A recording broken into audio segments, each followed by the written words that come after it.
Hi, it's Gail Mercer-MacKay, back with you again, founder of the Six Figure Freelance Writer. And last week we talked about writing blogs, how to write blogs that are going to pay $1 a word. And this week I want to talk about ebooks. I love writing ebooks because they allow you to really dig in deep with a client.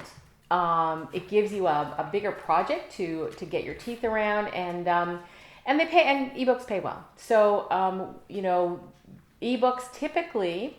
An ebook for me is going to be somewhere between 2,500 and 3,500 words. Again, I don't worry as much about the word count when I'm working with a client as I do about delivering value. So if we go over the word count a little bit, I'm not too worried about it. I want to make sure that the ebook is delivering value for the client. If you want to see a sample of one of my ebooks, head on over to a company called MediaValet.com. And on their website, you can download their ebook. It's free. You just give your email address and download the book. And that's one of the ebooks that I've written. It gives you a sample of what I'm talking about. But so typically, when you write an ebook, you're going to follow exactly the same process that I talked about for the blog, just in a longer format. Again, somewhere between 2,500 and 3,500 words.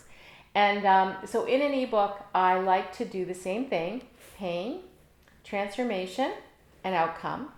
But you're going to go much deeper, and it's going to be longer. And one of the tricks that I use in an ebook that clients love over and over again is I tell the story, but then I always pepper it with little sidebars that have examples in. You know, it might be a very short story about a client. It might be a very short little bit of information or facts, bullet point facts that I found online, some research. Similar to if you were reading a magazine article, and as you read the article, there's maybe a little call-out box on the side, and that call-out box will have information, extra information that supports the story. So that's a really good trick to do, and you'll see an example of that in the Media Valet story. The other thing that I like to do with an ebook is I try to get some kind of engagement with the reader. So often I'll finish the ebook with a series of questions. And if you downloaded my ebook, on my site, which is Why Now is the Perfect Time to Be a Freelance Writer out there. Oh no, Quit Your Day Job. That's what it's called. I can't remember the name of the ebook. It's called Quit Your Day Job, I think. And if you read through that, you'll notice there's a couple of places for you to answer some questions. And so that's the engagement part that I'm talking about. If you can get the reader to engage a little bit, then the reader discovers something about themselves, and it enables them to build a bit more of a connection with you, even though they're not really there with you at the time.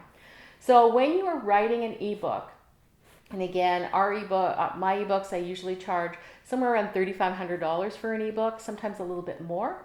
When I write an ebook, I really like to delve very deep, start with the pain, move into the transformation, finish up with the outcome, and always have some kind of an assessment or quiz or questionnaire at the end. And the other thing that's really important with ebooks is the graphic design and the imagery. So if you're not really good at that yourself, you might want to pair up with a graphic designer to finish it off for you. Or you can do what I've done before, which is head on over to HubSpot.com and download their ebook templates in PowerPoint. And you can actually use those templates and create your own ebook.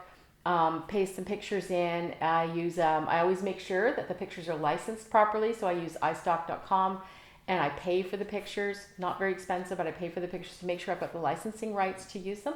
And that's how we craft up and package up an ebook for a client. So I hope this was helpful, hope this was useful, and until next time, believe, be brave, and go write. I'm Gail Mercer-MacKay. Thanks for joining.